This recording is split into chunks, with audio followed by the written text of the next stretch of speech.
Hey everybody, Jake here from Bearded Gear, and it is full review time, finally, on my Pena Lannys Clip Custom.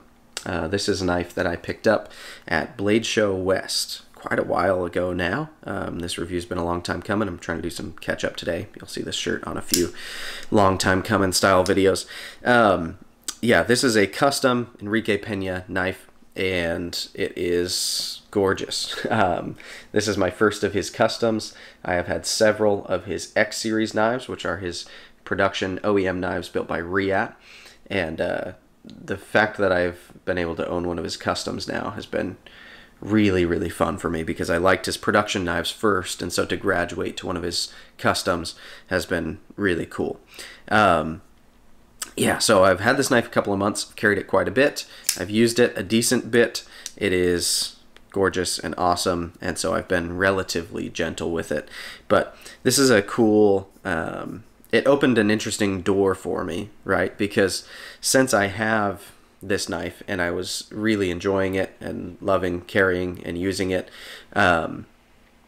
after getting it and finding out that I was cool with carrying a knife in a slip sometimes, or just tossing it in pocket if I was wearing something nice, I decided to go down the slip joint rabbit hole. And so real soon you'll see my full review also on this, which almost matches with this knife.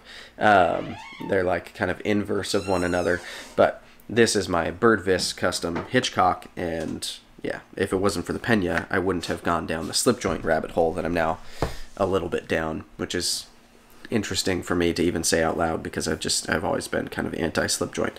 So anyway, this is not a slip joint. This is a traditional pattern knife that is a liner lock, and it's a top flipper or front flipper if you want to call it that. So you can either grab from up here and pull back, which is what I do most of the time, or you can use your thumb up here at the corner, pull that way.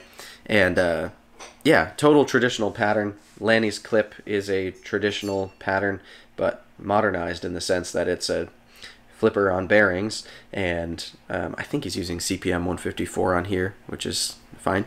But yeah, it's a locking knife that my Carta uses. Is gorgeous. Anyway, okay, so I'm just going to go ahead and rattle off through Ergo's carry, cutting, action, all those fun things that I typically talk about, and then I'll see if I have any other thoughts that come out of it. But long story short, if you're looking for the hot take, I adore this knife. If you're wondering whether you should get a Pena custom, my answer is yes, if you have the means to do so.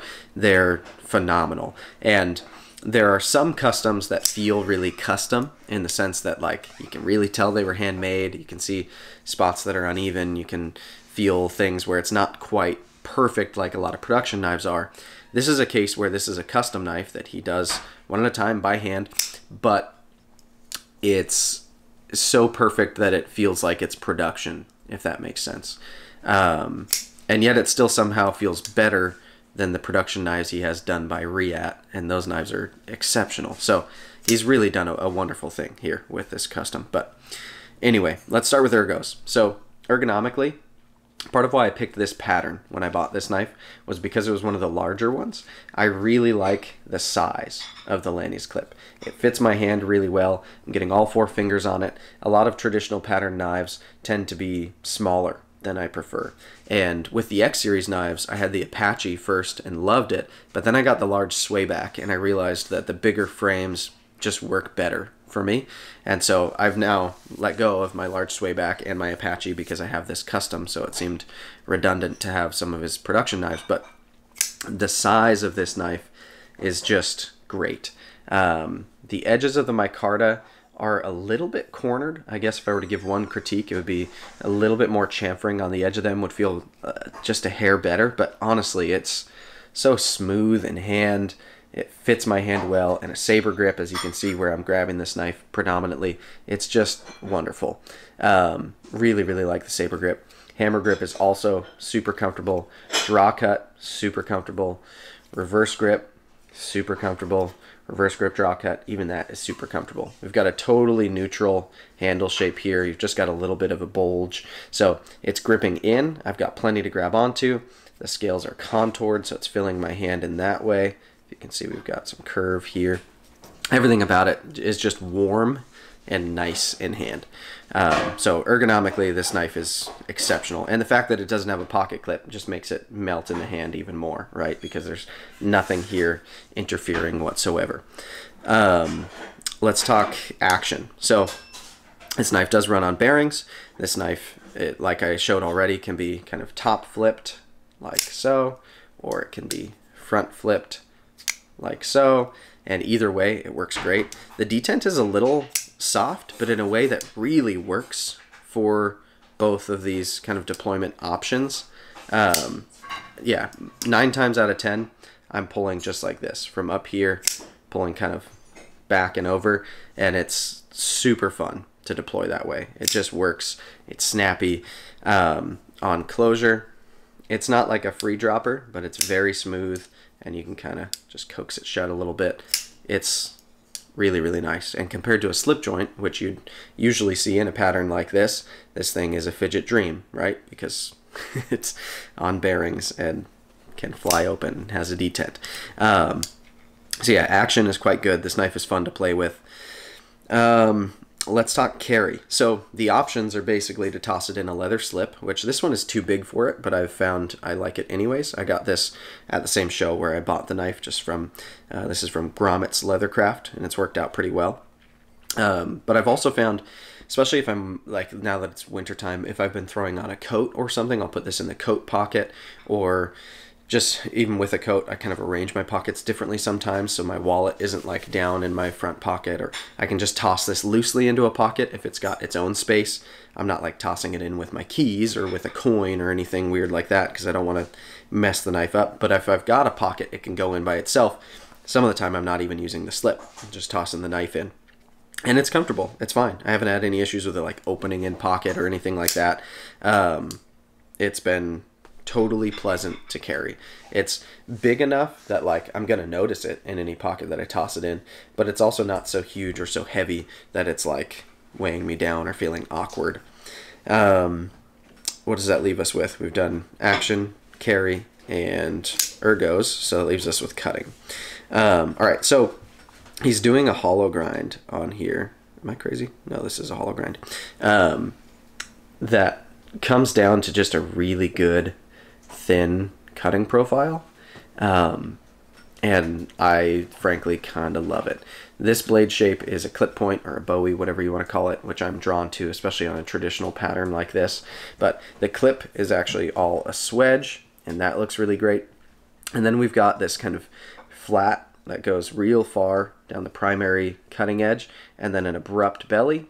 And that belly, I have found, if I can get this to focus, actually does pretty freaking well at dragging through things. So if I'm cutting tape on a box, I can just kind of start the cut and then get the belly in there and drag the belly across without having to come all the way down to the point.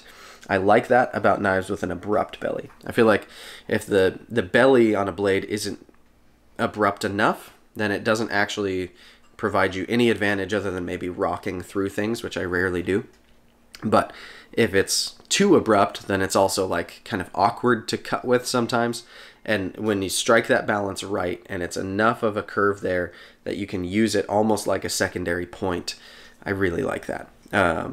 So yeah, the grind is thin.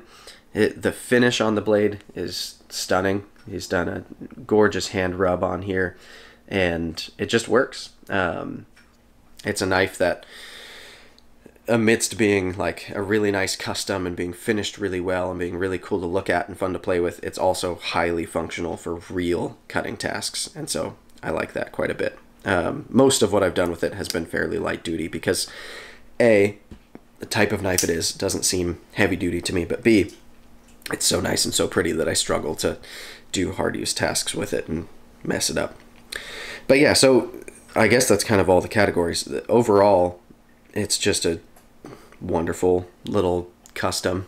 And Enrique makes a lot of patterns, and he makes quite a few of each, at least at the shows I've been at where he's displaying. He brings quite a few knives. I don't know how he gets so many made and still holds such tight, remarkable tolerances on them. Like it really does feel like a high-end production knife. And so the fact that he's doing these one at a time by hand. I mean, he's using tools, but like he's the only maker there, and it's really impressive that he's custom making at this level. I think he deserves some praise in that way. And he's just such a nice guy. If you've never met Enrique Pena, having gotten to talk with him and hang out with him a little bit, shake his hand more than a few times, he's just super kind and generous, and he's a nice guy. So it's cool to see that someone I like so much is also like knocking it out of the park on what he's making. And yeah, it's cool to see that there's more production stuff coming from him, and yet he's still not lacking on the custom side, because that's one of the things I love about production knives is it gives you a chance to experience a maker's design language in a more accessible, more affordable way, but oftentimes it becomes the gateway for wanting to own one of their customs, and that was the case here. I owned like 3 or 4 X Series knives before having this custom, and if I hadn't had his X Series knives, I probably wouldn't have ever gone for one of these because it seemed outside of my preferences and my tastes. But then after experiencing his designs in that accessible way, it was like, oh, I gotta have the real thing now, you know? So anyway, I guess that's probably it. That's good. This has been long enough for what I needed to say about this knife. It's awesome. Enrique is a great maker. This pattern is sweet. This micarta combo is perfect for me. And yeah, it's great. So anyway, thanks for checking it out. Appreciate you guys for watching. We'll see you on the next one.